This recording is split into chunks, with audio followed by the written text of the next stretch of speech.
सैया तोहर दिल्ली गेलो सैया तोहर दिल्ली गेलो छोड़ के गई तोरा सैया तोहर दिल्ली गेलो छोड़ के गई तोरा तबे पटाले कोनो डीजे वाला छौरा तबे पटाले कोनो डीजे वाला छौरा माजा खूब लूटी है सुता के अपना कोरा माजा खूब लूटी है गई माजा खूब लूटी है सुता के अपना कोरा माजा खूब लूटी है सुता के अपना कोरा तबे पटाले कोनो डीजे वाला छौरा तबे पटाले कोनो डीजे वाला छौरा डीजे सोनू कुशवाहा ये कहाँ बाजार मोतिहारी डीजे वाला छौरा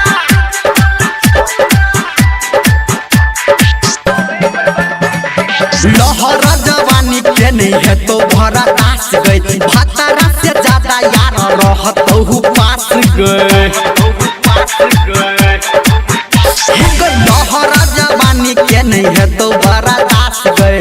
भातारा से ज्यादा यार रहत हूँ पास गए सारी देतो नया नया पायल दू जोरा सारी देतो नया नया सारी देतो नया नया पायल दू जोरा सारी देतो नया नया पायल दू जोरा तबे पटाले कोनो डीजे वाला छौरा तबे पटाले कोनो डीजे वाला छौरा डीजे सोनू कुशवाहा ये कहाँ बाजार मोतिहारी डीजे वाला छौरा अभी आप सुन रहे हैं सावरिया म्यूजिक। डीजे वाला संगे एगो हेतो ऑपरेटर ओकरो से टाका तोहर रहत होगे बेटर ठीक है कहै छियो हां डीजे वाला संगे एगो हेतो ऑपरेटर ओकरो से टाका तोहर रहत होगे बेटर ससुरो में मजा तू उठा ले थोड़ा थोड़ा ससुरो में मजा तू ससुरों में मजा तू उठा ले थोड़ा थोड़ा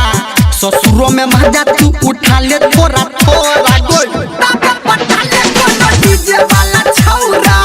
तबे पटाले कोनो डीजे वाला छौरा डीजे सोनू कुशवाहा ये कहाँ बाजार मोतिहारी डीजे वाला छौरा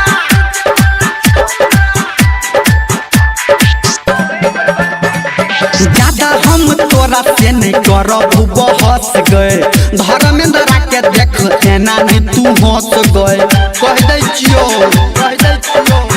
हे गए ज्यादा हम तोरा से नहीं करब बहस गए